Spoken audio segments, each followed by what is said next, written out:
noches, iglesia. Buenas noches, iglesia. Muy bien. Qué bueno poder encontrarnos.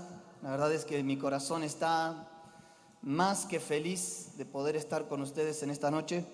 Saben que gran parte, bueno, quizás muchos, miro así, veo muchos rostros conocidos, muchos rostros muy queridos, personas, familias muy llegadas a nuestro corazón. Dios nos ha permitido con Horacio unir nuestros caminos desde el seminario. Y desde aquel tiempo que jugábamos juntos al vóley y me traía medicamento para mis hijos cuando estaba a cargo de la enfermería del seminario. Y la verdad es que si uno hubiera pensado, si nos íbamos a encontrar de vuelta en Neuquén, hubiera sido una cosa así muy loca como las que hace Dios, pero aquí nos encontramos en Neuquén y Dios nos ha permitido. ¿Cuánto hace que estás, Horacio, acá? 11 años.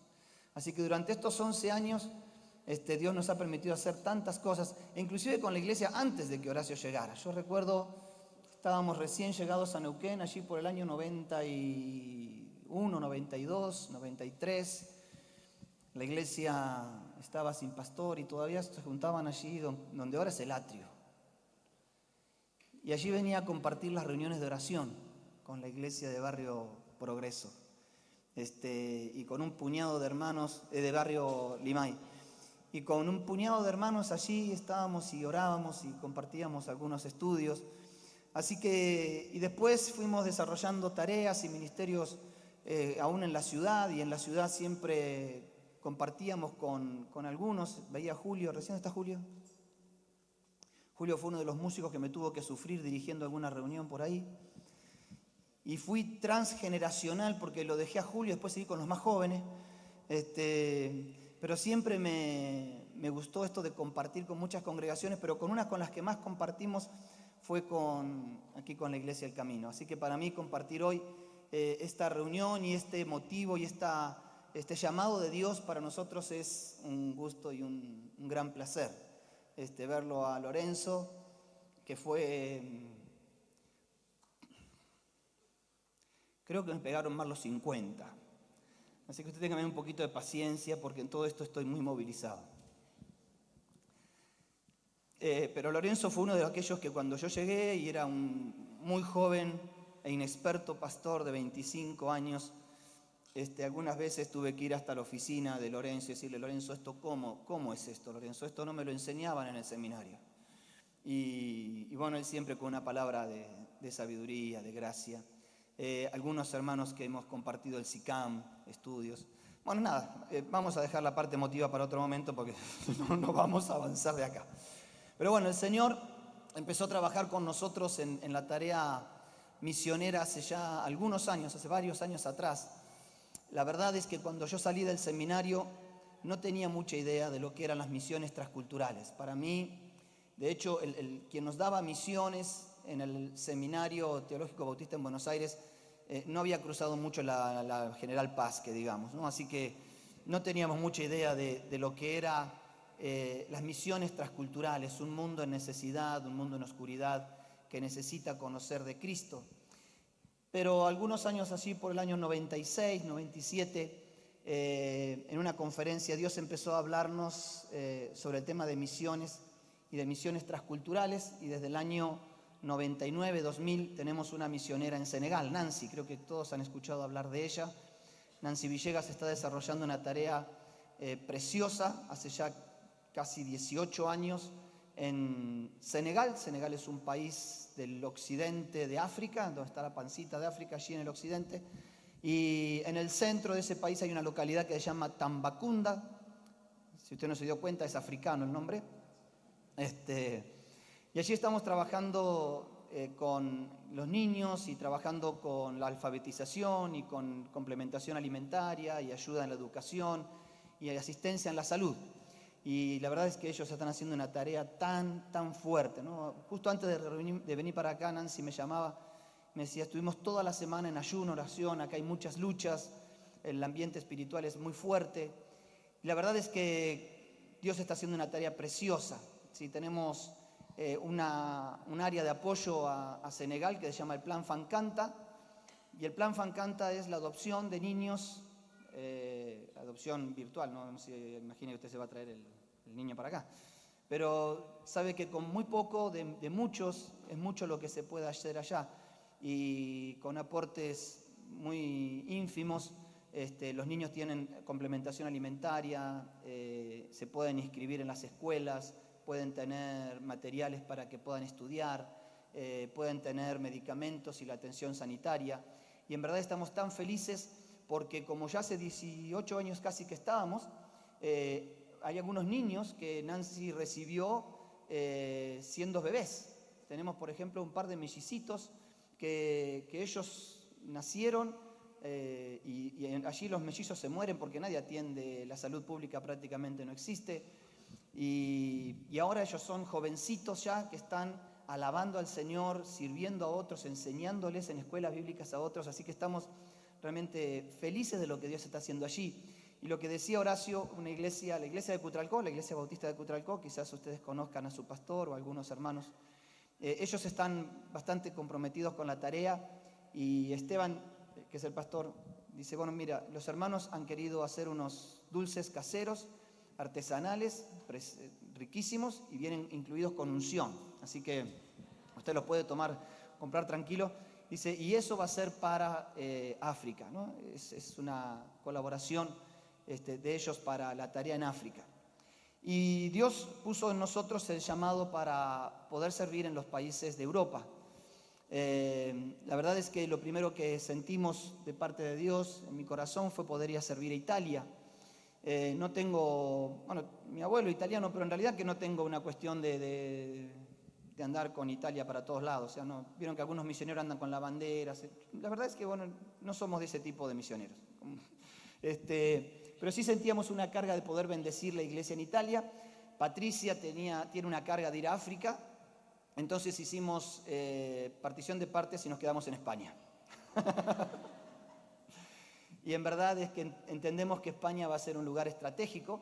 Primero porque podemos superar rápidamente la cuestión del idioma.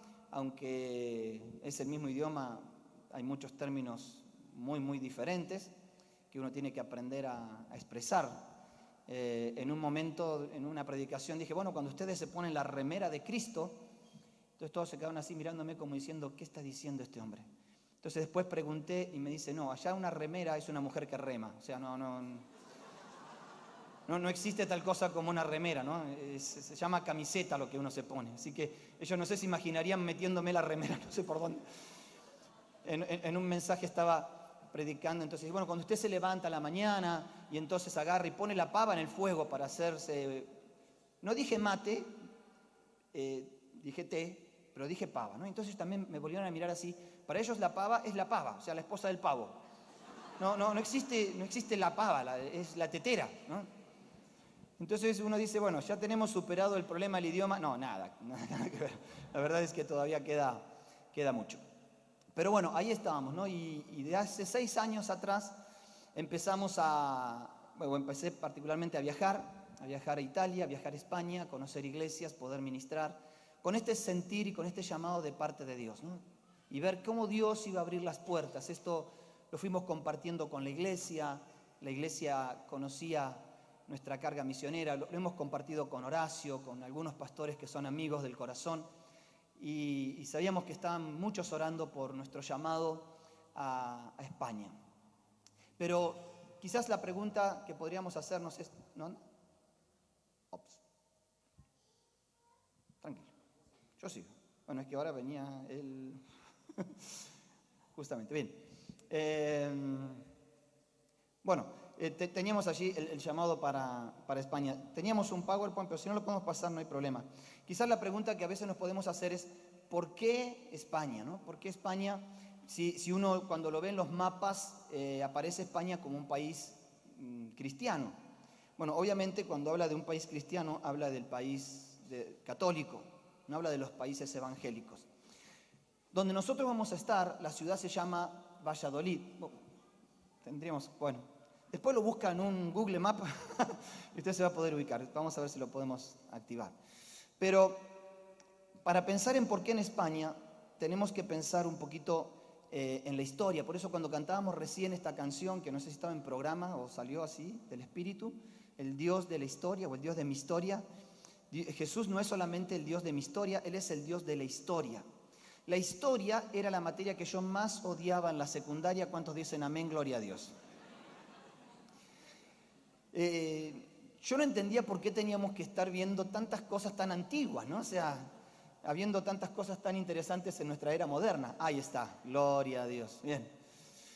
Entonces necesitamos ver un poquito, porque la realidad es que ninguno de nosotros estamos acá aterrizados de un plato volador, ¿verdad? Todos venimos como proceso de la historia. Aún si tenemos una iglesia llamada El Camino, es proceso de una historia. Quizás usted llegó en esta noche, o llegó en esta semana, o en este mes, o hace 5 años, pero usted no piense que la iglesia empezó con usted. Aún si usted hace 10 años, no empezó con usted. Si hace 20 años que está, no empezó con usted. Si hace 30 años que está, no empezó con usted. Porque somos siempre procesos de históricos. Y yo contaba hoy, de hace quizás 20 y tantos años atrás, cuando la iglesia se reunía en un saloncito que era lo que ahora es el atrio. Aquellos hermanos posiblemente nunca habrían visualizado lo que hoy podemos disfrutar de la iglesia del camino. Pero lo que hoy vemos de la iglesia del camino es la siembra de esas oraciones.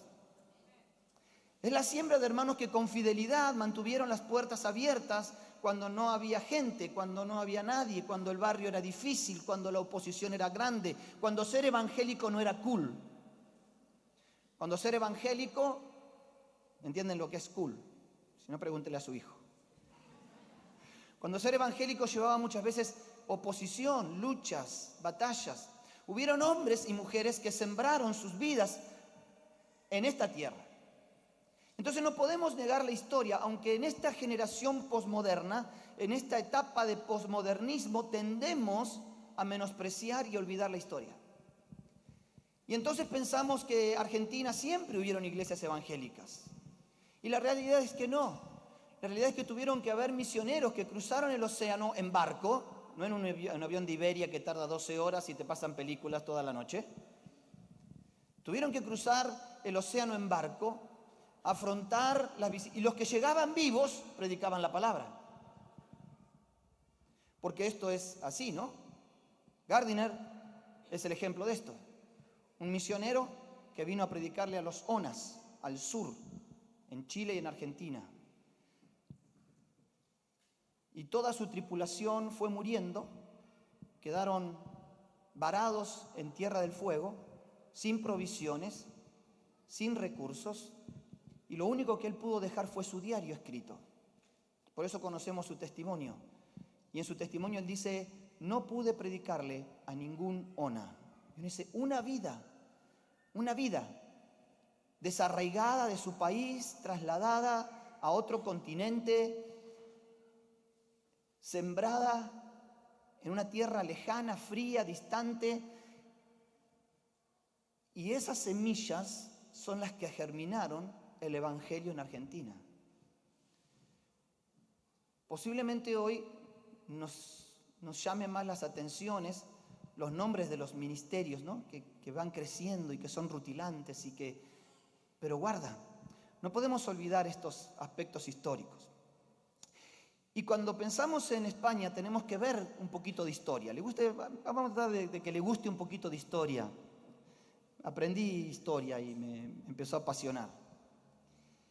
Ustedes escucharon que Pablo dice allí en Hechos de los Apóstoles, hablándole a los romanos, y le dice, y espero pasar por ustedes y ser encomendado para ir ¿a dónde? A España. O sea, según la tradición, Pablo estuvo predicando en España. Vamos a la primera transparencia.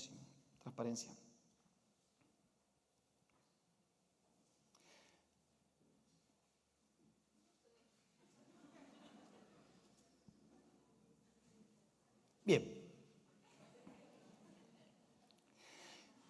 Pero lo cierto es que para los primeros siglos del cristianismo, ya el apóstol Pablo, según la tradición, o algunas tradiciones, había estado predicando en España. y se habían empezado a formar las primeras congregaciones cristianas en los 2 primeros siglos de España. Todavía no existía tal cosa como la Iglesia Católica Romana, ¿verdad? Era el cristianismo, los padres de la iglesia, los discípulos de los discípulos, ¿verdad? Los discípulos de Juan, los discípulos de, ahora está bien, los discípulos de Pedro, aquellos hombres de Dios que llevaron al Evangelio hasta, por ejemplo, los primeros lugares en España. Siglo II, pasamos. Lo tengo allá, bien. Ahora, durante los primeros 4 siglos, la iglesia española fue independiente de la iglesia romana, no tenía mucho que ver con la iglesia, con el papado de Roma. Pero en el siglo VIII, ¿qué ocurre? En el siglo VIII viene la invasión musulmana. España estuvo durante 8 siglos ocupada por los musulmanes. Eso erradicó prácticamente todo vestigio de cristianismo en toda la península ibérica. España fue dominada por los musulmanes en el siglo VIII y durante 8 siglos duró esto.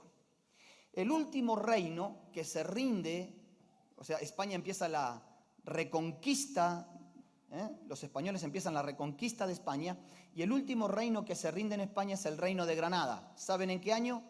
1492. ¿Les suena? ¿Qué ocurrió en 1492? Descubrimiento de América. En el mismo año en que Colón salía para acá, se rendía el último reino musulmán en la provincia de Granada, que es al sur de España. ¿Y quiénes eran los reyes entonces? Ahora lo va a sacar. Si le hablé de Colón, vas a ver quién eran los reyes en España. Isabel la Católica y Fernando de Aragón, ¿verdad? Los reyes católicos. Los reyes católicos tuvieron como desafío en su reinado unificar España, no solamente sacando a los musulmanes, vencieron al último reino, sino que también sacando a los judíos que se habían convertido. Y no solamente eso, bueno, hasta allí, porque hasta allí estuvieron los reyes católicos. Para ellos era aceptar la fe católica.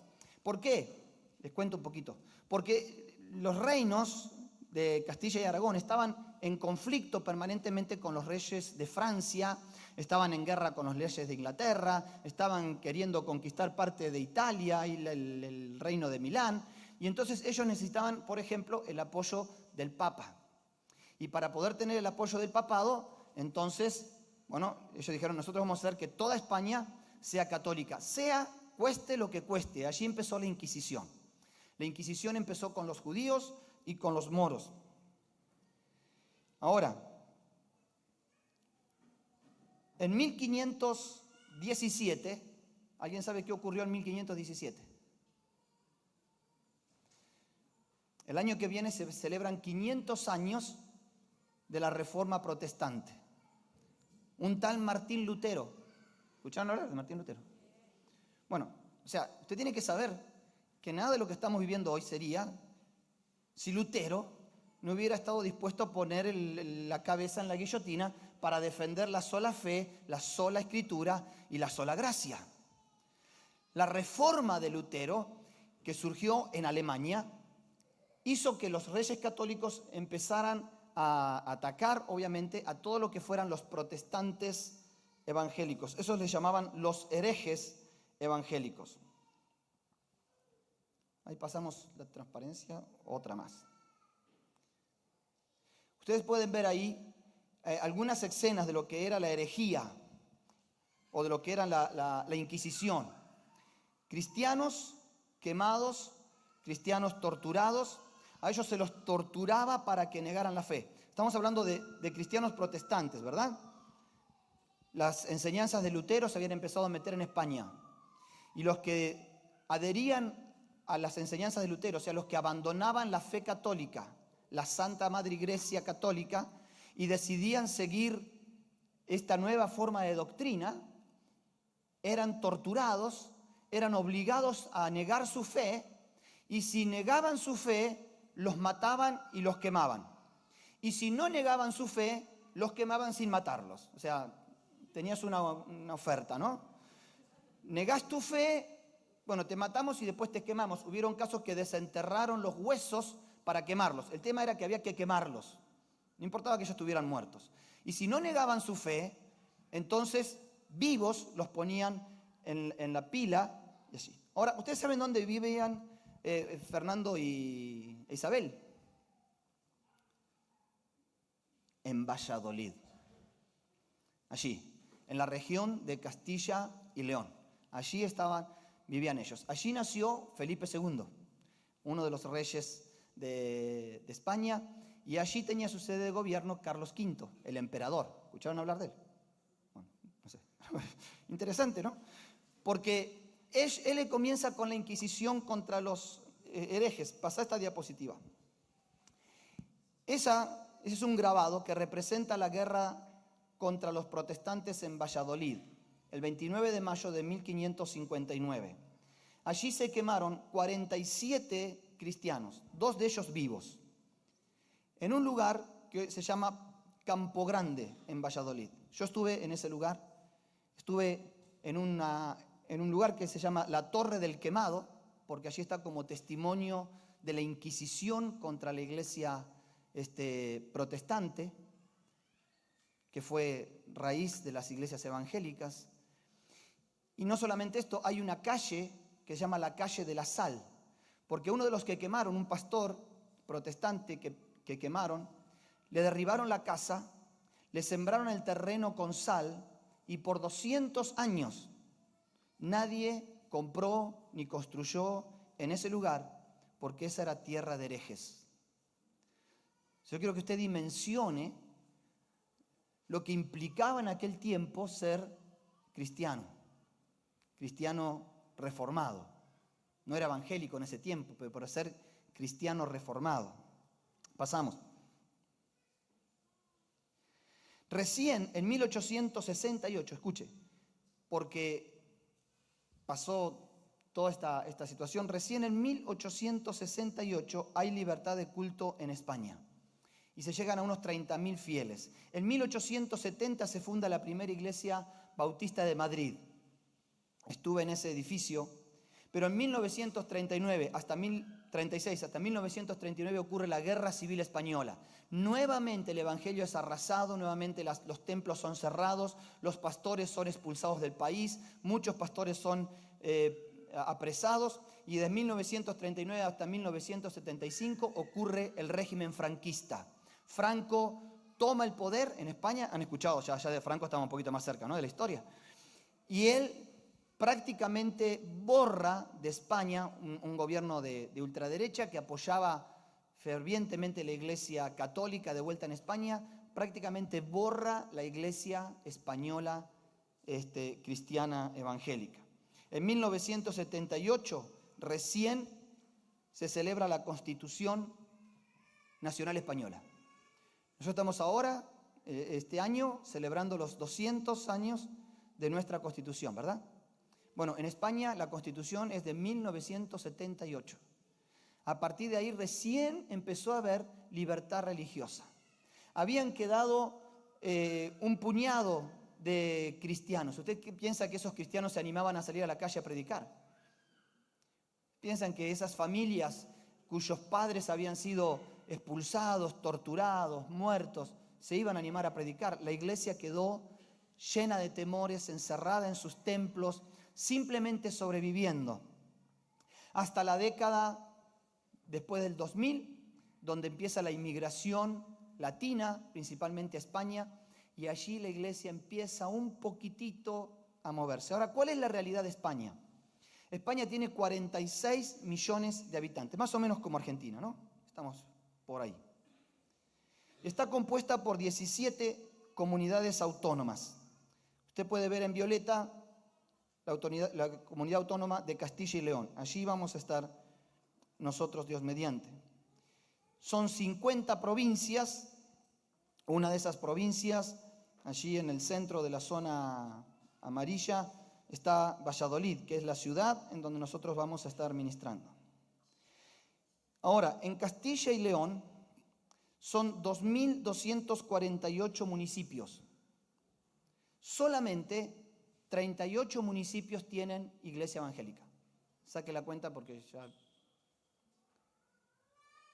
O sea, el porcentaje de lugares con testimonio evangélico es del 1,75%.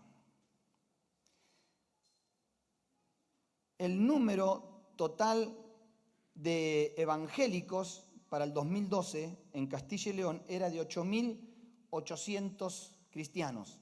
Eso es un 0,35% de la población. O sea, España es uno de los lugares menos evangelizados del mundo. Hay menos cristianos que en África. Hay menos cristianos que en la India. Claro, en África y en la India tenemos otras necesidades que también son fuertes, ¿no? Necesidades económicas, necesidades culturales. Pero si hablamos de necesidades espirituales, si hablamos de oscuridad espiritual, bueno, España es uno de los países más castigados en esto. Nosotros vamos a estar allí, en la Torre del Quemado.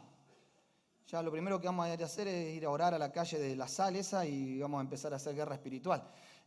No tienen ni idea los españoles de esto, pero bueno, por algún lado vamos a tener que empezar.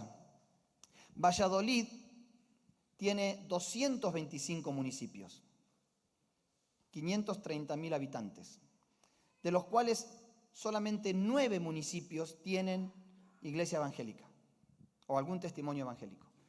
Hace algunos años atrás hablé a la dirección de credos de la provincia de Neuquén y le dije, quiero que me informen una localidad de Neuquén, un pueblo, un paraje, un lugar de Neuquén donde no haya una iglesia evangélica. Queremos abrir una iglesia en un lugar nuevo. La respuesta fue, no hay en Neuquén ningún paraje, ningún lugar donde no haya una iglesia evangélica.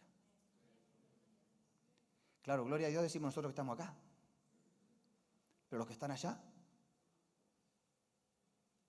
Y mientras seguramente ustedes de su casa hasta acá habrá cruzado por 3 o 4 iglesias en el camino y elegimos, no, esta no porque esta no porque ahí en el camino ya me conocen y vamos eligiendo. Yo quiero decirte lo que Dios nos amonestó a nosotros. Porque estamos hace 25 años en una iglesia y amamos la iglesia en la que estamos, el Señor nos ha bendecido, tenemos hermanos que amamos entrañablemente, tenemos hijos y ya nietos espirituales. Hemos presentado hijos que los hemos casado y hemos presentado a sus hijos. Amamos la ciudad, Dios nos ha permitido ministrar en la ciudad durante todo este tiempo, amamos a los pastores de la ciudad, tengo amigos del corazón en la ciudad. Pero lo que Dios me dijo fue, estás demasiado cómodo. Lo que el Señor nos movilizó con mi familia a mí no fue irnos porque hubiera alguna cuestión de la cual escapar, que muchos llegan a España así, lamentablemente. Sino que es como si pensáramos en que si tuviéramos en esta situación el hambre del mundo, y ustedes fueran parte de los hambrientos del mundo y yo simplemente le doy la porción de comida una y otra vez a los que están en la primera fila. Y alguno de ustedes va a tirar la bronca, ¿verdad? Y alguno de ustedes va a decir en el momento, hey, ¿y cuándo van a llegar a nosotros? Ellos ya comieron. Comieron 1, comieron 2, comieron 3, comieron 4, comieron 10 veces. ¿Cuándo van a llegar a nosotros? Y para nosotros, como yo decía, es un punto aún estratégico, no solamente por ver la necesidad de España, sino porque también queremos que a través de España poder llegar a ministrar en África con mayor eficacia y con mayor fuerza para poder bendecir la iglesia de España. Nuestros objetivos son estos, los tenemos allí, siguiente. Primero, el fortalecer la iglesia local para desarrollar una visión y misión evangelizadora en la región de Valladolid en particular y Castilla y León en general. Lo primero que queremos es que el Señor nos pueda usar para que la iglesia española pueda ver que su pueblo de al lado es su primer campo de misión. Que las ciudades que no conocen a Cristo tienen que conocer a Cristo. Esto lo vamos a hacer llevando equipos de trabajo, equipos de jóvenes, de pastores, de hermanos que quieran ir a hacer tareas evangelísticas a corto plazo allí en Valladolid. Es parte está más adelante en el objetivo, pero ese es nuestro anhelo. Nuestro anhelo no es, miren, no vamos a pastorear una iglesia, vamos a una iglesia como pastores, pero para pastorear una iglesia nos quedamos acá. Nuestra idea es poder llevar una visión misionera, poder hacer que, tampoco vamos a tener una mega iglesia en España, no la tenemos acá, no la vamos a tener en España, o sea, eso ya lo tenemos recontra claro. No es nuestro objetivo formar una gran congregación en España, no vamos para que nuestro nombre sea reconocido en España porque tenemos un ministerio que alcanza, no, nuestra idea es poder sembrar semillas en el pueblo español que germinen en un pueblo misionero. En Argentina esto costó mucho, porque los misioneros que vinieron a armar iglesias, pero no desafiaban a las iglesias a la tarea misionera. Armaban iglesias, formaban iglesias, juntaban, armaban el templo, ponían un pastor, pero las iglesias pasaron muchos años, recién en la década del 80, la iglesia argentina empezó a pensar en la misión transcultural. El desafío del Señor para nosotros es ese. Desarrollar el liderazgo, como decía Horacio, tenemos esto como una carga fuerte en la iglesia española. La iglesia a la que vamos es una iglesia que tuvo un pastor argentino durante 6 años, hace 3 años que está sin pastor y ahora vuelve un pastor argentino. Y cuando yo cuento esto, la gente me dice, ¿y cómo hacía la iglesia para estar 3 años sin pastor? Claro, porque acá no lo entendemos, acá levantamos una baldosa y te salen 4 pastores. Acá, viste, los pastores hacen fila para entrar. Imagínate. En cambio allá una iglesia puede estar 3 años y medio y no tener pastor porque no hay en España una visión de liderazgo y de formación de liderazgo. Así que vamos a llevar el material, los cursos de FIET, de la Facultad Internacional de Estudios Teológicos, y vamos a llevar parte de nuestra tarea del SICAM para capacitar el liderazgo en España. El desafío de la tarea misionera transcultural. Como decíamos, vemos la posibilidad de que en España podamos llegar a servir más y mejor en Senegal. Para aquellos que se animan a hacer una experiencia transcultural un poquito más larga, los esperamos para llevarlos a Senegal. Y quiero avisarles algo, aquellos que pisen la tierra de Senegal no volverán igual. Salió con versito y todo. Quien pisa esos lugares queda enamorado de la tarea que Dios está haciendo en esos países. Yo te hablo de Senegal porque es donde he estado y donde tenemos nuestra misionera. Y obviamente vamos a poder llegar mucho más. Y el cuarto objetivo es establecer una base misionera para la recepción, capacitación y práctica en la misión a pastores, misioneros y hermanos que deseen tener una experiencia a corto plazo. Tuvimos que corregir esto, ¿no? y charlarlo con la iglesia. La iglesia decía, bueno, pero ustedes con un departamentito de 2 dormitorios, bueno, pero nosotros precisaríamos un departamentito de 4 dormitorios, porque queremos tener, donde vamos a estar, el espacio para que puedan venir. ¿Nos quieren venir a visitar? Buenísimo, podemos conocer, pero si quieren venir a capacitarse y a tener una experiencia misionera a corto plazo, eso sería genial. El desafío no es tan grande. No sé, España, no es tan grande. Hace 3 años atrás viajamos 7 hermanos hasta Senegal. ¿Cómo surgieron los recursos? Dios es el dueño de la obra. Dios invita, Dios paga. No se haga problema. Así que, hermanos, esa es nuestra razón y nuestro motivo de oración para dejarles a ustedes. Eso es lo que el Señor ha puesto en nuestro corazón y anhelamos que la iglesia nos acompañe en extender sus manos para enviarnos. Así lo hemos compartido ya obviamente con nuestra congregación. Pero es interesante lo que Dios está haciendo, ¿no? Lo compartía con el Consejo de Pastores de la ciudad. De alguna forma los pastores se empezaron a sentir movilizados. Decía, y bueno, y Gustavo tendría que salir como parte del consejo, ¿no? O sea, me quieren mandar como misionero de la ciudad. Y bueno, creo que será tanto tiempo que uno ha estado sirviendo y trabajando en la unidad de la iglesia. Amén. Así que este es un poco nuestro proyecto. Esta es nuestra parte de España. ¿Por qué vamos? ¿Cuál es la necesidad? ¿Cuáles son nuestros objetivos? y por eso queremos que puedan estar orando. Sé que para algunos, como cuando compartíamos con los líderes de la iglesia, algunos líderes de la iglesia me decían, tenía esto yo para pasarlo. Decían, bueno, sabíamos que en algún momento se iban a ir, pero no pensamos que era ahora. Pero bueno, es cuando es o no es nunca, o sea. Y en agosto, Dios mediante, será nuestra salida para España. Estamos esperando los trámites de visado, los permisos, y nos vamos con Patricia, con Kevin, que empezará la universidad allí, y con Juliano, que será también todo un desafío ver su adaptación al pueblo español.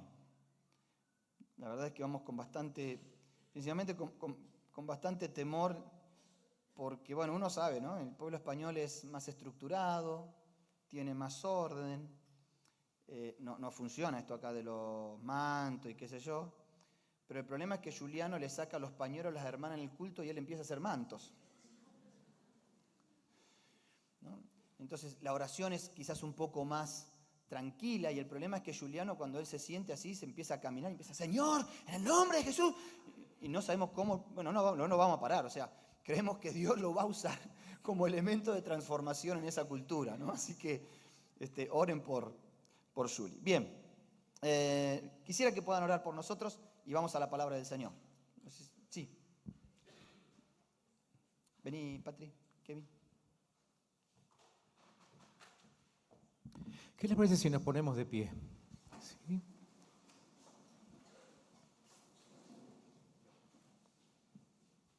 Vení, Marina, vos también. Y la verdad que cuando pensamos en invitarlos a ellos para que estén esta noche aquí, una de las cosas que se me cruzó por la cabeza es justamente que seamos parte de los que envían, no los enviamos nosotros, ¿sí? Pero sí queremos ser de los que levanten la mano en señal de que Neuquén los envía. Bueno, en realidad es el reino de Dios que los envía desde aquí, ¿sí? Así que vamos a orar por ellos. Pero antes de esto, yo estaba preocupado por cómo iba a terminar esta reunión de hoy.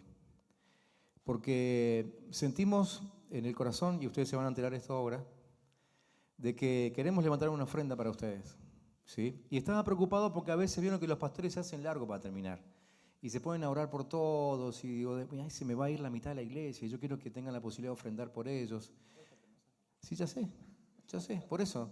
Entonces, como todavía falta el mensaje, que va a ser poderosísimo, ¿qué les parece si nos tomamos este momento para ofrendar? Miren, vamos a hacer lo siguiente. Mientras yo estoy orando por ellos, ¿sí? Yo les voy a pedir a los sugieres que están hoy, rápidamente pasen aquí. Rápido, pero tiene que ser todo muy rápido. Y mientras estamos orando por ellos, yo quiero pedirles, iglesia, que ofrenden. Ya lo habíamos hablado, así que no tengo nada que explicar, ni insistirles, ni nada. Ya habíamos decidido como iglesia sembrar en la vida y en el ministerio de la familia Marcel. Entonces, aquellos que vinieron con esa ofrenda de la cual hablamos, ya preparadita, mientras estamos orando por ellos, pasen aquí. Pero por favor, en el nombre de Jesús les pido que el pasar aquí no sea para aprovechar y saludarse en los pasillos. Mientras venga caminando, venga con sus manos levantadas, puede hacerlo con los ojos abiertos porque si no puede tropezarse, pero vengan con sus manos levantadas y acompañando la oración. ¿Les parece? ¿Sí? Y entonces oramos por ellos, pero al mismo tiempo sembramos en ese ministerio. Como les dije el domingo pasado, yo no sé si nos estamos sembrando en el ministerio, en el llamamiento, quizá de alguno de nuestros hijos, que irán detrás de ellos después, a colaborar con ellos o no, no sé, pero con seguridad a colaborar con el reino de Dios. Entonces vamos a sembrar en el reino y que Dios después use el dinero, distribuyéndolo entre sus hijos, entre sus llamados, como Él quiere. ¿Les parece? Yo empiezo a orar y la iglesia empieza a ofrendar. Padre, en el nombre de Jesús, esta noche estamos reunidos aquí con varios motivos, pero muy especiales. Uno de ellos es escuchar tu palabra, uno de ellos es adorarte, pero también, Señor, es sembrar en la vida de tus hijos que reaccionaron, Señor, a un llamado y lo hicieron positivamente. Y yo sé que no les llevó mucho tiempo hacerlo, que lo hicieron con amor, que lo hicieron con expectativa, seguramente con temores, seguramente con inquietudes. pero Padre, ya están encaminados. Has venido sembrando en ellos, los has ido formando, los has ido capacitando, agregando datos, agregando ministraciones, agregando oraciones, agregando iglesias que los van a estar apoyando, abriendo sus ojos cada vez más, preparando la familia. Sabemos que este momento no es un momento que surge de la casualidad, sino que es el tiempo establecido por el Padre para que ellos ahora sí, Señor, crucen el mar y vayan a establecerse allí para predicar tu palabra con tremendo poder, como también lo han hecho aquí, y quizá todavía más. Señor, porque hay todavía un don, hay todavía un llamado que no fue puesto todavía al 100% en ejercicio. No porque ellos no quisieran, sino porque no fue el tiempo. Por eso es que ahora que llegó el tiempo, yo declaro en el nombre de Jesús que un poder nuevo se desata a través de ellos. La capacidad de quebrar yugos, la capacidad de romper cadenas, la capacidad de voltear estructuras, la capacidad de romper con historia de maldiciones, de muerte, de violencia, de persecución. Señor, yo oro para que se les abra ahora la capacidad de abrir portones para el reino de Dios en el nombre de Jesús. Señor, que aún detrás de ellos, Señor, casi que lo puedo ver ahora, Señor, como ellos van delante, abriendo con fuerza un portón tremendo, un tremendo portón de hierro, pero cientos de miles de hijos de Dios detrás de ellos, yendo a evangelizar, y no solo a España, sino a toda Europa y literalmente hasta el fin del mundo, Padre. Señor, los bendigo con esta palabra en el nombre de Jesús, y como Iglesia al Camino aún nos unimos a tantas otras congregaciones, la suya propia, para enviarlos en el poder del Espíritu Santo, en el poder del reino, Padre. Oramos por sus hijos, oramos por Kevin, Señor, para que allí en la universidad él también vea su campo misionero. Oramos por Julie, Señor, para que él sea, como dijo su papá, Señor, sea instrumento poderosísimo en esta tarea que los envías como familia. Aún oramos por los hijos que se quedan acá, Señor, para que puedan enfrentar este nuevo tiempo diferente para ellos también. Pero Señor, que en todo momento ellos sigan viendo y sintiendo literalmente, Señor, la mano de Dios en sus espaldas. Señor, en el nombre de Cristo Jesús, los bendecimos con todo nuestro amor. Amén y amén. Y si ese amor es verdadero, exprésenlo con un fuerte aplauso, por favor. Amén, gloria a Dios. Amén. Tomen asiento. Vamos a intentar de ser lo más breve que podamos. Cosa difícil me has pedido, dice. Vamos a ir al libro de Hechos de los Apóstoles, capítulo 13. Hechos de los Apóstoles, capítulo 13. Horacio me compartía algo que me llenaba de mucha alegría, decir, queremos como iglesia empezar a caminar en los desafíos de misiones transculturales. Queremos como iglesia empezar a movernos en este que es el corazón de Dios, que tiene que ver con las misiones.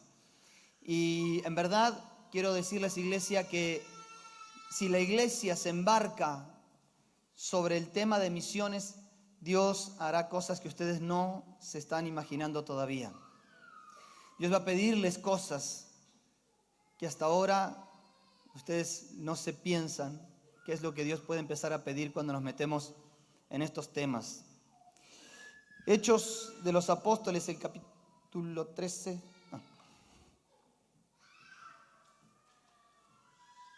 Este es un capítulo de suma importancia en la iglesia cristiana del primer siglo. Esta iglesia incipiente, esta iglesia nueva, esta iglesia que había surgido allí en Jerusalén con un propósito, con una misión. Es el capítulo que marca un antes y un después para la iglesia en Oriente y también en Occidente. Cuando pensamos en misiones, tenemos que pensar en Dios, pues es Dios quien está en misión. Es Dios quien está en misión. La iglesia se suma a la misión de Dios. A veces una iglesia dice, bueno, wow, nos vamos a sumar a misiones. Bueno, bienvenido, porque desde el Génesis hasta el Apocalipsis, Dios ya está en misión. En todo tiempo, Dios estuvo en misión, por lo menos desde el capítulo 3 de Génesis, ¿verdad? Desde que el hombre cae desde que el hombre desobedece, desde que el hombre da vuelta a la espalda a Dios. Dios está en misión. Efesios, ahora vamos a leer los pasajes así en Hechos, pero Efesios capítulo 3, versículo 8.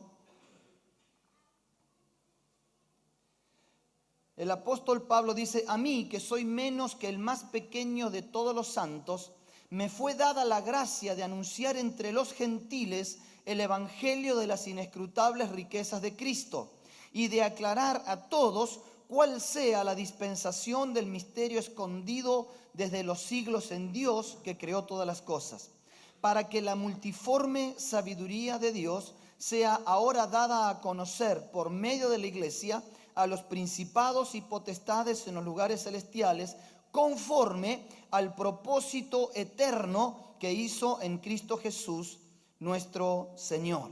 Lo que Pablo está diciendo aquí, es que él comprende el propósito eterno de Dios. Dios tiene un propósito desde la eternidad y hasta la eternidad. Muchas veces el término propósito se ha utilizado tanto en este último tiempo y hemos empezado a hablar acerca de cuál es el propósito de Dios para tu vida, y a veces usamos, bueno, tenés que descubrir el propósito de Dios para tu vida. Nunca vas a descubrir el propósito de Dios para tu vida si no descubrís el propósito de Dios para la eternidad. Dios no cambia el propósito. No es que Dios tiene un propósito para mí, tiene un propósito para ti, tiene un propósito para Horacio. Dios tiene un propósito eterno. Lo que Dios tiene son misiones asignadas, tareas específicas a cada uno de nosotros que se suman al propósito eterno de Dios, pero Dios no cambia su propósito. Por eso es que Dios, cuando crea al hombre, lo crea con un propósito. ¿Cuál era el propósito de Dios? Cuando Dios pone a Adán y a Eva en el huerto del Edén, el propósito de Dios era que la tierra fuera gobernada en sujeción a Dios. Gobernar la tierra hizo juzgarla. La misión es la forma en que yo aporto al propósito. Cómo ellos tenían que aportar al propósito de Dios. ¿Cuál era la misión de Adán y Eva? También era muy simple: llenad la tierra. Dios le da una misión a Adán: llena la tierra. ¿Para qué esta misión? Para cumplir el propósito de que la tierra esté bajo el gobierno de Dios. Así que no los mandó a orar, no los mandó a leer la Biblia, los mandó a hacer el amor. ¿No? Porque siempre la misión de Dios tiene que ver con el amor. Así que es interesante, porque a veces nosotros pensamos, no, cumplir la misión de Dios es difícil. Mirá si Adán iba a decir, ¡qué sacrificio! Tengo que cumplir la misión de Dios. Dios le dijo, porque, a ver, llenar la tierra no venían en envase retornable, ¿no? O sea, tenían que ir y estar con Eva. Y esa era la misión que Adán y Eva tenían: llenar la tierra para cumplir el propósito de Dios. ¿Cómo dijimos que era el propósito? Eterno. Por eso es que Dios le da a Adán la posibilidad de comer del árbol de la vida. Ustedes saben que en el huerto había dos árboles, bueno, había un montón, pero había dos importantes. Uno era el árbol de la sabiduría del bien y del mal, y el otro era el árbol de la vida. ¿Cuál era el árbol prohibido? El árbol prohibido era el árbol de la sabiduría del bien y del mal. ¿Podía Adán haber comido del árbol de la vida? ¿Le había dicho Dios que no comiera del árbol de la vida? No.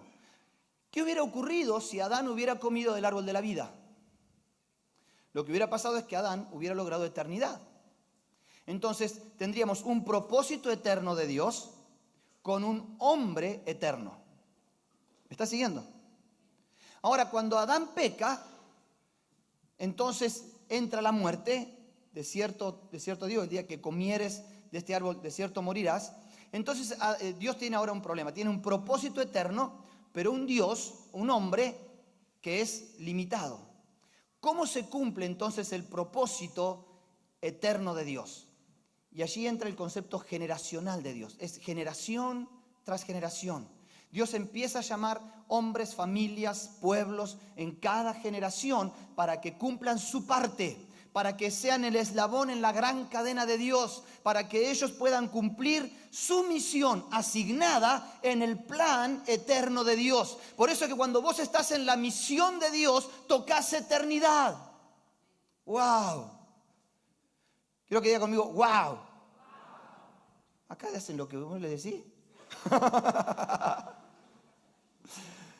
¿No? O sea, esto de decir, bueno, cuando yo entro en la misión asignada, descubro cuál es la misión asignada por Dios para mi vida, entonces me estoy metiendo en un terreno que tiene que ver no con mi principio y con mi final, no con cuándo nací y cuándo morí. Estoy metido en un plan, me meto en un plan que resulta que viene de antes de mí y que me va a seguir a mí, pero yo tengo que servir a Dios en mi misión, a mi generación, como David, ¿no? Así decía el libro de Hechos. David, habiendo servido a Dios en su generación, durmió y fue llevado. La pregunta es, ¿estamos entendiendo cuál es la misión asignada para nuestra vida que se suma al plan eterno de Dios? O sea, no estamos hablando acá simplemente de tu profesión o de la forma en que te ganás la vida o los títulos universitarios que querés alcanzar. Estamos hablando de la misión asignada por Dios para tu vida. ¿Para qué Dios te ha creado? Y uno dice, ¿cómo descubro la misión asignada? La única forma de descubrir la misión asignada por Dios es estando con aquel que te la asignó.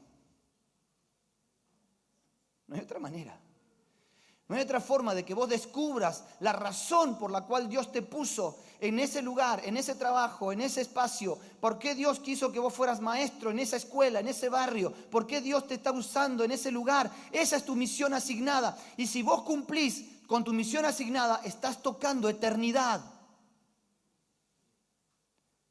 ¿Vieron que hay un dicho que dice que la cadena se rompe por el eslabón más débil? Y muchas veces vemos cómo esos eslabones, inclusive en el plan de Dios, en el plan eterno de Dios, muchas veces también cayeron en fracaso. Así fue que Dios empezó a llamar a Abraham, un hombre, después llamó a una familia, la familia de Jacob, después llamó a una nación, Israel. Cada uno tuvo una revelación de su función específica. Pero el deseo de Dios es que fueran de bendición a todas las naciones de la tierra, ¿no? O sea, faltaría agregar ahí, ¿no? La otra parte del texto. En ti serán benditas todas las familias de la tierra. Pero lo que ocurrió con el pueblo de Israel es que ellos se llenaron de orgullo espiritual. Ellos se consideraron el pueblo escogido de Dios. Ellos pensaron que Dios había hecho pacto con ellos porque eran los israelitas. Y entonces ellos, en vez de ver a las naciones que los rodeaban como naciones que tenían que ser alcanzados por el verdadero Dios, los veían como paganos que tenían que ser consumidos. ¿O no? Cuando uno ve cuál era la visión del pueblo de Israel, el pueblo de Israel lo que quería con los filisteos era que Dios los reventara. Si no, tomen como ejemplo la historia de Jonás.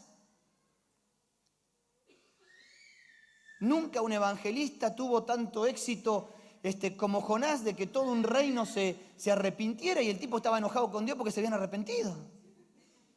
Porque para ellos, los que no eran del pueblo de Israel, eran llamados a ser consumidos, a ser destruidos. Y si alguien hacía algo diferente, entonces estaba un problema. Dios iba mostrando algunos vestigios de que Él no tenía solamente prioridad con los judíos, ¿no? Ahí aparece Rahab la ramera, ¿no? O aparece Naamán el sirio, ¿no? Algunos personajes, ahí en el Antiguo Testamento, Tamar, o Ruth, la amonita, y algunos inclusive en la descendencia de Jesús. Y Dios eso lo permite para que de alguna forma se dieran cuenta que el evangelio tenía que llegar a todas las naciones de la tierra. El pecado de Adán no fue el adulterio. El pecado de Adán fue ir en contra del propósito de Dios.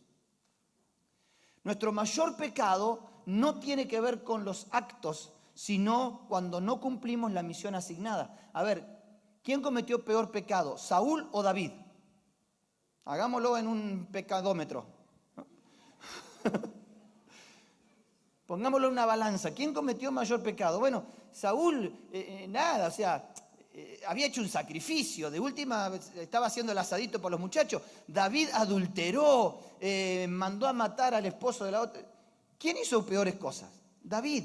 Sin embargo, David es restituido porque él mantenía en claro el propósito y la misión asignada por Dios. Era un hombre conforme al corazón de Dios. Cuando Jesús viene y declara su propósito, él dice, yo he venido a buscar, yo he venido a salvar y a buscar lo que se había perdido. Es interesante que no dice al que se había perdido, sino lo que se había perdido. ¿Y qué era lo que se había perdido? Lo que se había perdido era el propósito eterno de Dios. Lo que el pueblo había perdido de vista es que estaban llamados a hacer bendición a todas las naciones de la tierra. Por eso es que Jesús, una vez que establece a sus 12 y empieza a restaurar su propósito de eternidad, lo que le dice a sus discípulos es: id y me seréis testigos en Jerusalén, Judea, Samaria y hasta lo último de la tierra. O sea, le está diciendo, muchachos, no hagan lo mismo que hicieron los otros. No caigan de vuelta en esto de encerrarse en sí mismos. Sin embargo, cuando vemos la iglesia, la primera iglesia allí en Jerusalén, la iglesia cae en lo mismo. Líderes judíos, discípulos de un judío, que era Jesús, los 11 apóstoles judíos, y la iglesia establecida en Jerusalén, y yendo a adorar al templo. O sea, me está entendiendo, como que no había habido todavía un gran quiebre. De hecho, había algunos que decían, si algún gentil se quiere hacer cristiano, tiene que circuncidarse, antes tiene que ser judío. La primer visión que hubo del cristianismo es que el cristianismo era una secta del judaísmo. No se lo vio como una religión nueva, no se lo vio como una fe nueva. De hecho, los romanos decían, esto es un problema de sus leyes, que se le arreglen entre ellos, acá no hay problema.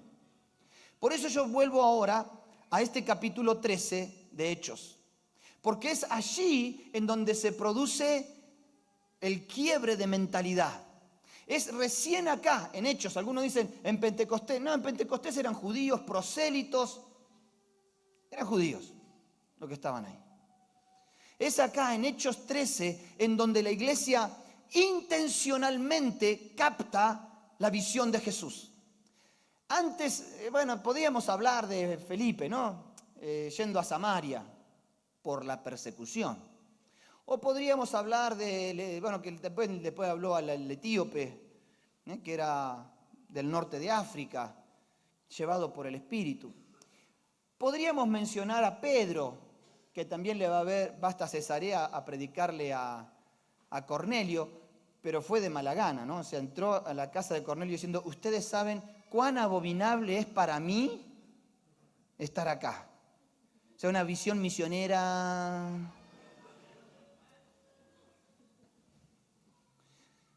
Tremendo. Esto pasa hoy.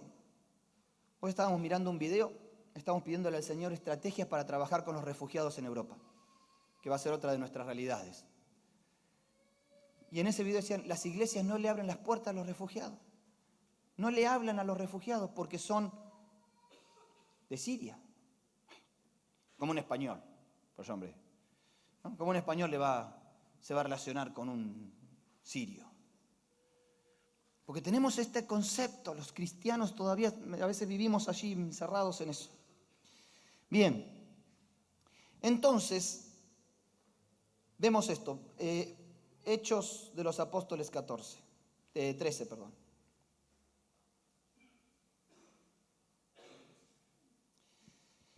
Dice, había entonces en la iglesia que estaba en Antioquía profetas y maestros, Bernabé, Simón, el que se llamaba Níger, Lucio de Cirene, Manaén, el que se había criado junto a Herodes el tetrarca, y Saulo. Ministrando estos al Señor y ayunando, dijo el Espíritu Santo, apartadme a Bernabé y a Saulo para la obra a la que los he llamado. Y entonces, habiendo ayunado y orado, les impusieron las manos y los despidieron. Ellos entonces, enviados por el Espíritu Santo, descendieron a Seleucia y de allí navegaron a Chipre y llegando a Salamina, anunciaban la palabra de Dios en la sinagoga de los judíos y tenían también a Juan ayudante. Y habiendo atravesado la isla hasta Pafos, hallaron cierto mago, falso profeta judío llamado Barjesús, que estaba con el procónsul Sergio Paulo, varón prudente, etc. Vamos a dejar allí. Pero es en este momento, como decíamos antes, que hay un quiebre en la mentalidad de la iglesia. Ya no era me acerco a un no judío circunstancialmente, sino que acá hubo toda una intencionalidad de salir a los campos misioneros. Pero para esto tuvieron que ocurrir algunas cosas, y esto es lo que a veces la iglesia tiene que estar dispuesta a que ocurra. Ya esto vamos. Ahora sí vamos a empezar el mensaje. No va a ser tan largo. Primero, dice, había entonces en Antioquía, en la iglesia que estaba en Antioquía. Lo primero que vemos aquí en este capítulo es que hay un cambio de sede. Hasta este capítulo siempre se hablaba de la iglesia de Jerusalén. Todo pasaba en la iglesia de Jerusalén. Aún si había alguna movida espiritual por algún lado, mandaban de Jerusalén a los caporales para ver si lo que estaba pasando se amoldaba a las normas y costumbres que ellos tenían. Pero ahora, a partir de este capítulo, cambia la sede. Ya no va a ser Jerusalén el centro del cristianismo, va a ser Antioquía. De Antioquía van a salir los primeros 3 viajes misioneros de Pablo y su 4.º viaje hacia Roma. ¿Por qué? Porque muchas veces para que Dios pueda hacer algo diferente, tiene que cambiar nuestra sede. Tiene que cambiar nuestra forma de pensar. Yo lo noto así. Los pueblos tienen formas de pensar, están atados a estructuras y maneras de pensar. Para que Dios pudiera hacer algo diferente con la iglesia, tuvo que cambiar de lugar. No lo podía seguir haciendo con los apóstoles enquistados en Jerusalén. No lo podían seguir haciendo con aquellos que pensaban que para ser cristiano te tenías que circuncidar. No lo podían seguir haciendo con aquellos que estaban más cerca del rito del templo que de adorar a Dios. Dios tuvo que cambiar la sede, decir, bueno, ustedes quédense ahí, quédense con los apóstoles, sigan escuchando a Santiago, a Juan, a Pedro, está todo bárbaro, pero para la tarea misionera necesito una iglesia que no tenga paradigmas, que no tenga estructuras, que esté dispuesto a ir a hacer cosas que nunca antes hicieron. Por eso lo primero que Dios te pide cuando te va a meter en el terreno de las misiones es empezar a cambiar tu forma de pensar. Ya no empezás a pensar cuánta gente podemos albergar en un lugar, sino a cuántos lugares podemos llegar con la gente.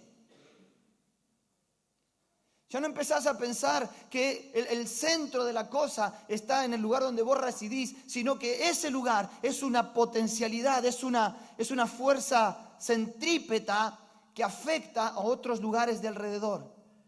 Por eso es que Dios tuvo que cambiar, en primer lugar, su sede. Lo que vemos después es que empiezan a aparecer nuevos nombres. Bueno, Bernabé era más o menos conocido, pero no era de los 12. O de los 11. Simón, el negro Simón, acá dice, ¿no? Le llamaban el Níger. Níger quiere decir negro. Lucio de Cirene. O sea, esto no estaba no estuvieron en la multiplicación de los panes y los peces. No caminaron con Jesús, esto no son apóstoles, ¿no? Pero Dios tuvo que empezar a levantar nuevos nombres para una nueva misión.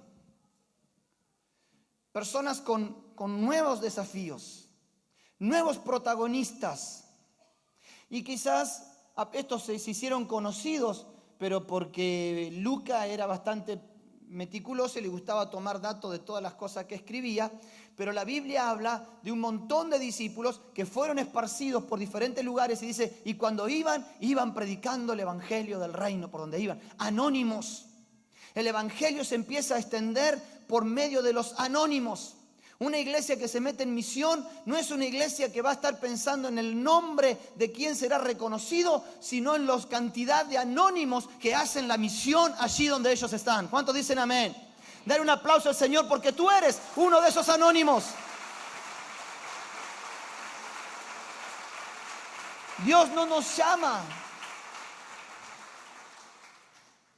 para nuestros nombres. Yo estoy bastante peleado con esto.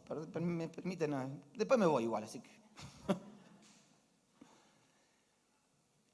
Pero nosotros tenemos un problema en esta etapa posmoderna en la cual vivimos, que es la contemporaneidad de nuestros héroes. Vivimos con héroes contemporáneos, cuando en la historia los héroes siempre fueron evaluados a la luz de la historia. A ver, ¿cuándo San Martín fue un héroe? ¿Cuándo Belgrano fue un héroe? Después, murieron en la cochina miseria. Ninguno fue a su velatorio a decir, acá murió el gran general. Después se dieron cuenta lo que había hecho.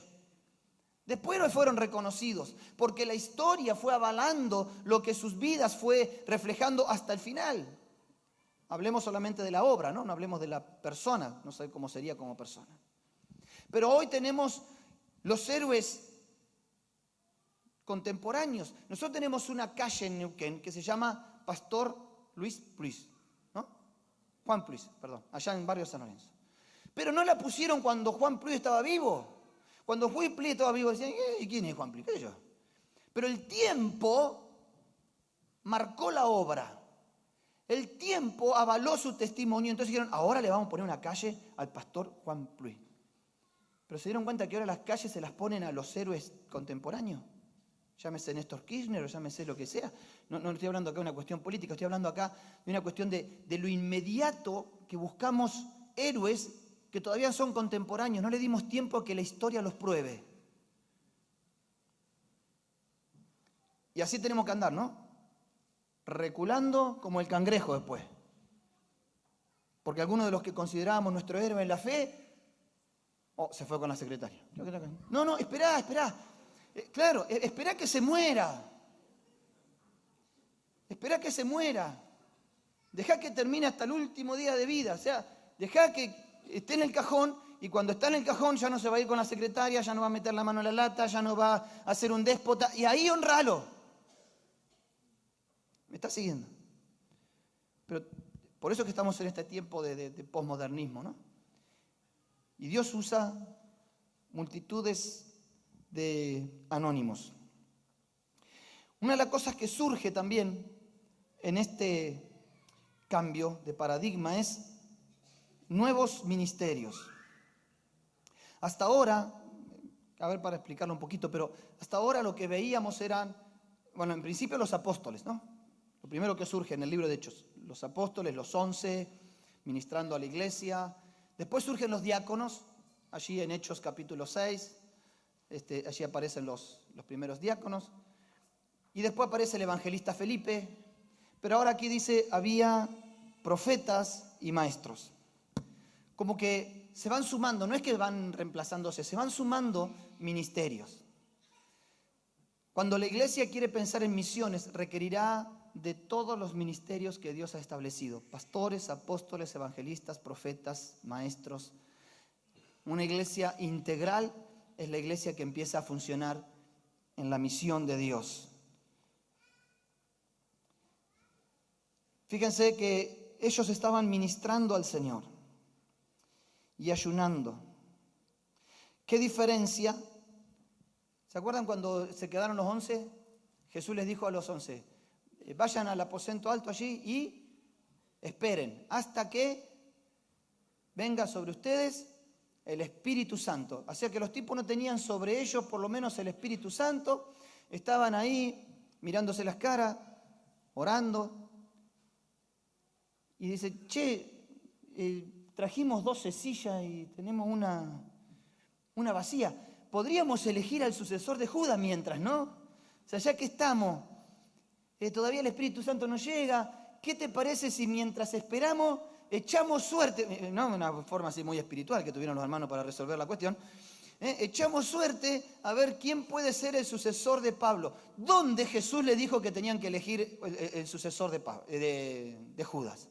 ¿A dónde Dios le había dado instrucciones? Lo único que le dijo fue, ustedes vayan y esperen a que venga el Espíritu Santo. Pero cuando vos tenés una estructura en tu mente, lo que importa es la estructura. Ellos tenían la estructura. Jesús escogió a 12. Y si ahora somos 11, algo está mal. Algo no va a funcionar. Vamos a elegir los 12, no vaya a hacer cosa que nos traiga mala suerte. Bueno, si creían en la buena suerte para elegirlo, capaz que creían en la mala suerte si no lo tenían. Pero ¿qué diferencia con una iglesia que está en misión? Una iglesia que está en misión no busca la autopromoción. Una iglesia que está en misión no se basa en la promoción de otros. La iglesia que está en misión es Dios quien promociona.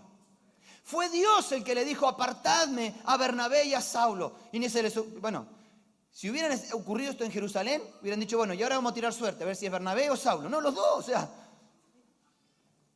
No hay estructuras. Una iglesia que está en misión tiene que ser una iglesia laxa en su forma de pensar. Cuando vos estás en la misión, nosotros tenemos nuestra misionera en Senegal.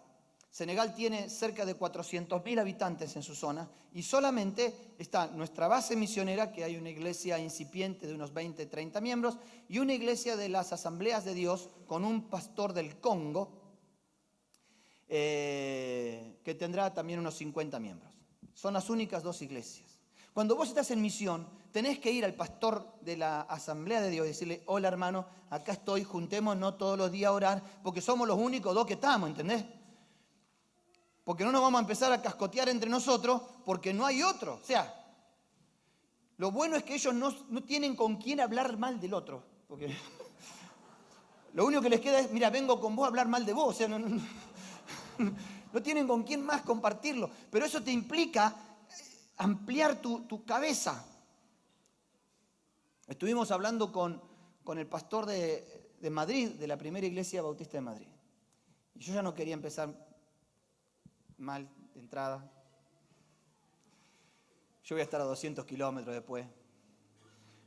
Pero el pastor, una de las cosas así muy entusiasmado que me dice, sí, me dice, y ahí la iglesia podría empezar a abrir campo de misión, porque hay un montón de pueblos que no tienen iglesia bautista. Yo digo, este tipo no entiende nada. Porque no voy a abrir una iglesia en un pueblo porque no tiene iglesia bautista. Porque hay miles de pueblos que no tienen ninguna iglesia. Entonces, cuando vos estás en misión, tus estructuras empiezan a cambiar. Una cosa de una iglesia que está en misión es que está dispuesta a desprenderse de sus propios líderes. Acá lo llamó a Pablo y a Bernabé. A ver, ¿cuántos quisieran estar en una iglesia pastoreada por Pablo? Escuchaba unos mensajitos de Pablo. Bueno, si no te gusta la mano dura, una iglesia por Bernabé. Porque, viste, Bernabé era de los que te decían, hola hermano, ¿cómo andás? Tanto tiempo que no te... ¿Viste? Pablo era de los que te decían, llegaste 2 minutos tarde, andá, sentate en el banco, vamos a empezar la comunión. Pero a ver, los dos que los dos estaban llenos del Espíritu Santo, no había ninguna duda, ¿no? Y te voy a comentar una infidencia. Cuando nosotros compartimos con la iglesia que Dios nos llamaba, un hermano muy querido del corazón, lo conocemos desde que llegamos, no todavía lo tiene acá. Me cruza y me dice, ¿y por qué Dios nos llamó a otro? Así me dice. ¿Está con bronca con Dios? ¿Qué sé yo? No, todo bien, no nos queremos. Yo ya lo conozco como para el lado que va. Me dice, ¿por qué Dios nos llamó a otro? ¿Por qué te tenés que ir vos? Si vos sos nuestro pastor, que ellos se consigan su pastor. Sí. Abre su corazón, ¿no? Abre su corazón así, de par en par. Él lo dice, quizás otros muchos lo piensen. Pero una iglesia en misión está dispuesta a dar sus líderes.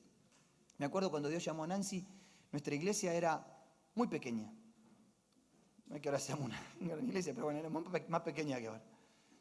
Y Nancy era líder de intercesión, era una de las pocas que entendía algo de guerra espiritual, era una de las mujeres que estaba dispuesta a ir y sacarle piojo a los chicos en el barrio Progreso, allá en medio del... Ella iba y trabajaba. Era una hermana de esas que vos decís, viste, con una de estas, necesitaría unas 10 de estas en la iglesia. No teníamos 10 y la que teníamos, Dios la llama. Es que fue así. Pero hoy cuando nos reunimos con un equipo de liderazgo, con personas que están dispuestas a dejar el pellejo por la obra, yo digo, Señor, gracias.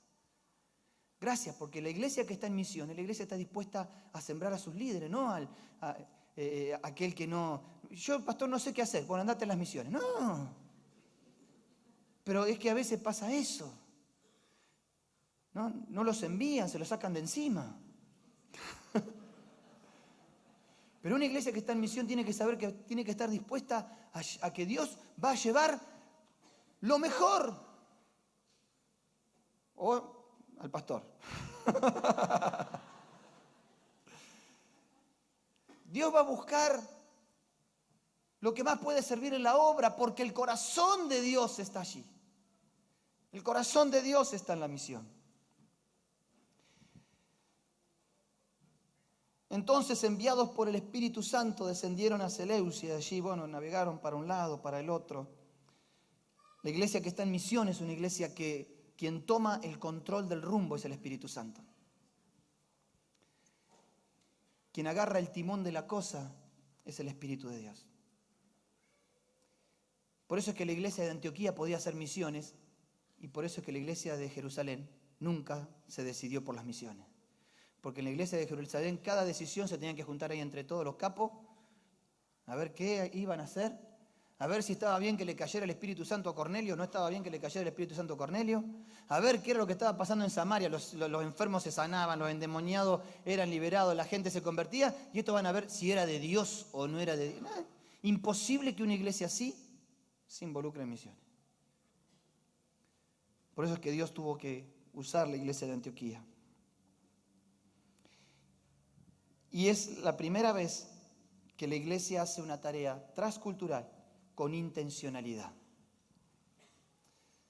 O sea, no circunstancial, sino con la intención de llevar el Evangelio hasta lo último de la tierra. ¿Saben qué tenía Pablo entre ceja y ceja? Pablo entre ceja y ceja tenía Roma, porque Roma era para ellos lo último de la tierra. Es un lindo proceso, iglesia, meterse con misiones. Porque Dios está en misión. Y Dios va a respaldar siempre una congregación que está poniendo sus ojos en los perdidos. No solamente en los perdidos, porque yo sé que ustedes tienen los ojos en los perdidos. Conozco la iglesia, no necesito que me cuenten lo que hacen, llevando el Evangelio, trabajando en las calles, metiéndose en la sociedad, involucrándose, lo sé. Trabajábamos, como dice Horacio, a veces juntos con la escuela de familia, sé lo que hacen con la escuela de fútbol, sé cómo capacitan a sus líderes, conozco la iglesia. Pero dar el paso de empezar a mirar a aquellos que menos oportunidades tienen es todo un desafío. Y Dios les va a guiar, Dios les va a abrir nuevas puertas y sin lugar a dudas se van a alinear aún más en el corazón de Dios. Así que anímense, adelante, adelante. Amén. Oramos, sí.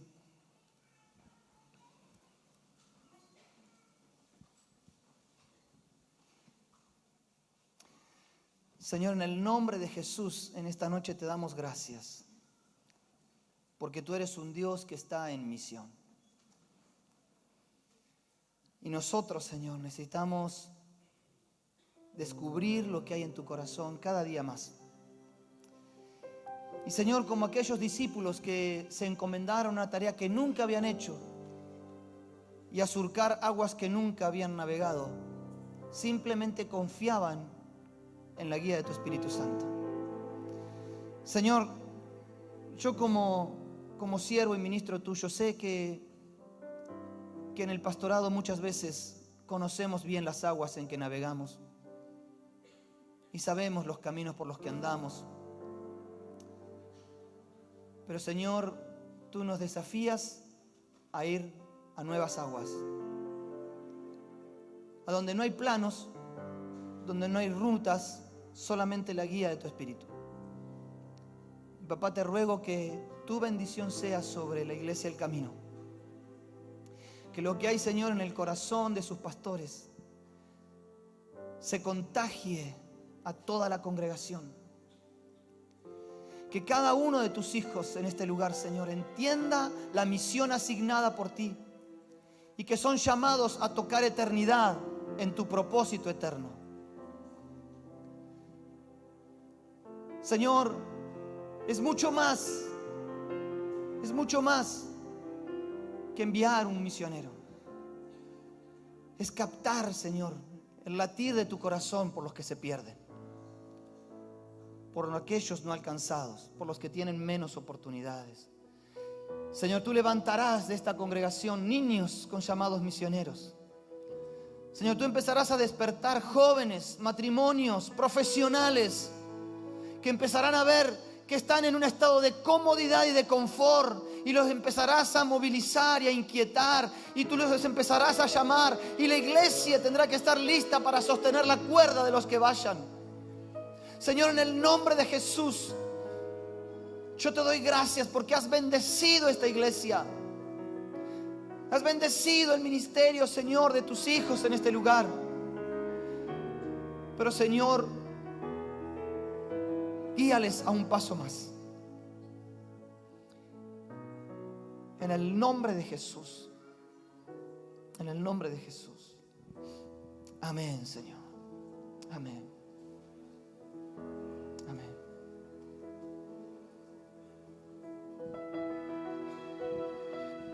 Ustedes saben que lo recordamos el domingo pasado, ¿no? No invitamos a Gustavo y a Patricia solamente para organizar una reunión de despedida, sino que, como les comentamos, a finalizar el 2015 sentimos muy fuerte de parte de Dios un par de desafíos, y uno de ellos tenía que ver con las misiones. Y no porque la iglesia no estuviese apoyando a las misiones, porque la verdad que mensualmente aquí sale mucho dinero para distintos misioneros alrededor del mundo. Pero el desafío era ahora empezar a preparar los misioneros que se van a ir desde aquí a otros lugares, algunos no tan lejos y otros lejos. Entonces yo sé que estamos metidos en medio de un tiempo, un proceso donde el Señor va a empezar a hacer algunos llamados específicos, ¿sí? O donde va a empezar a confirmar algunos llamados que ya ha estado haciendo. Yo no quiero terminar la reunión de hoy porque dijimos que con la visita de los Marcel íbamos a inaugurar un tiempo especial de respuesta a ese desafío de Dios, ¿sí? Yo no quiero terminar la reunión de hoy sin orar por aquellos que están sintiendo algo. Probablemente todavía sea un algo confuso, quizá todavía no sea muy claro, pero hay una sensación, hay un pensamiento, hay una inquietud de que cada vez que se habla de estos temas o cada vez que lees una noticia de otro país, no sé, o a lo mejor algo que Dios puso en tu corazón de que no vas a estar mucho tiempo en donde estás hoy. Yo quisiera orar por aquellos. Así que toda la iglesia, por favor, manténgase en oración. Y si alguien está sintiendo algo así, no, por favor, que se entienda bien. Estamos iniciando un proceso. Eso no quiere decir que si hoy responden a este llamado que estoy haciendo es porque ya lo vamos a mandar de misionero. No. Si les sirve como testimonio, la primera vez que Dios tocó mi vida, yo estaba en medio de la universidad, estaba estudiando medicina, así que cuando Dios hace un llamado, yo asocié ese llamado con una estructura con la cual venía. Así que lo primero que dije es, voy a ser médico misionero. ¿Y dónde uno era médico misionero en aquel tiempo? En África. Así que yo determiné que mi ministerio iba a ser médico misionero en el África. Ni médico, ni misionero, ni en el África. Entonces, por favor, si hay alguien que entiende un poquitito de algunos cambios que Dios después va haciendo en el proceso de llamados, ese soy yo. Así que les aclaro, les doy tranquilidad de que si hoy manifiestan que Dios está movilizándolos de alguna forma, no los vamos a rotular, pero los queremos acompañar, queremos trabajar ese llamamiento. Todos orando.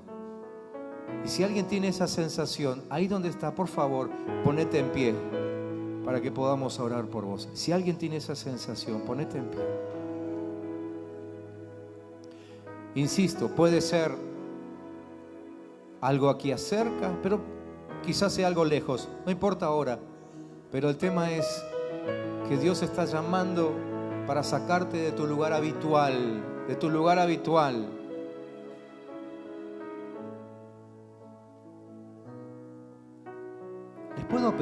Les puedo pedir por favor que pasen aquí al frente. Insisto, nadie los va a rotular ya como los futuros misioneros ni nada por el estilo. Pero hemos tomado la decisión de responder al desafío de Dios, una demanda fuerte como iglesia. Entonces, como iglesia tenemos que asumir la responsabilidad de acompañar y de formar a aquellos que están sintiendo este movimiento en sus corazones. Vengan aquí al frente, por favor. Algunos ya están haciendo sus primeras armas, sus primeros movimientos, algunos lugares aquí cercanos. Están probando.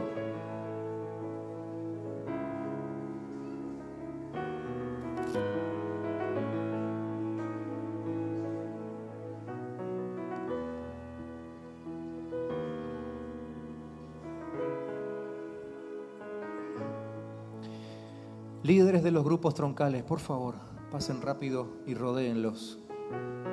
Rodéenlos, vamos, líderes de los grupos troncales, rapidísimo.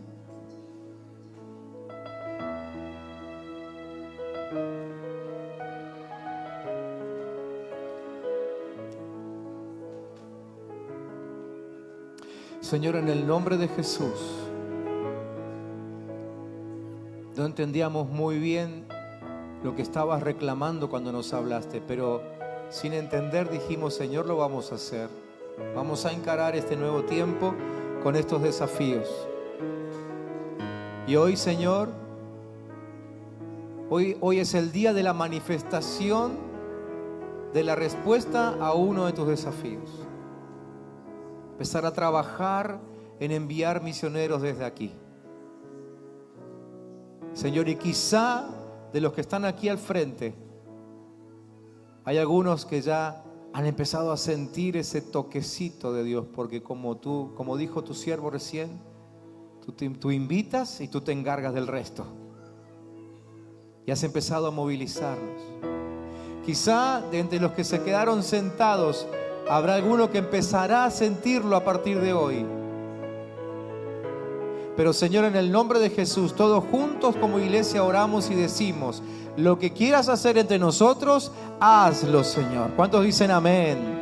Lo que quieras hacer entre nosotros, hazlo, Padre. Hazlo, Señor. Sabemos que la despedida en algún momento quizás sea dura, pero definitivamente sabemos que todos estaremos sirviendo al reino, algunos aquí, otros allá. Señor, hoy bendigo a los que ya están sintiendo algo, para que nuestros ojos estén abiertos sobre ellos y acompañarlos en este tiempo tan particular de sus vidas. Señor, llama y confirma, llama y confirma, llama y confirma, llama y confirma. En el nombre de Jesús. Amén. Amén, Señor. Amén. Amén. Que el Señor les bendiga.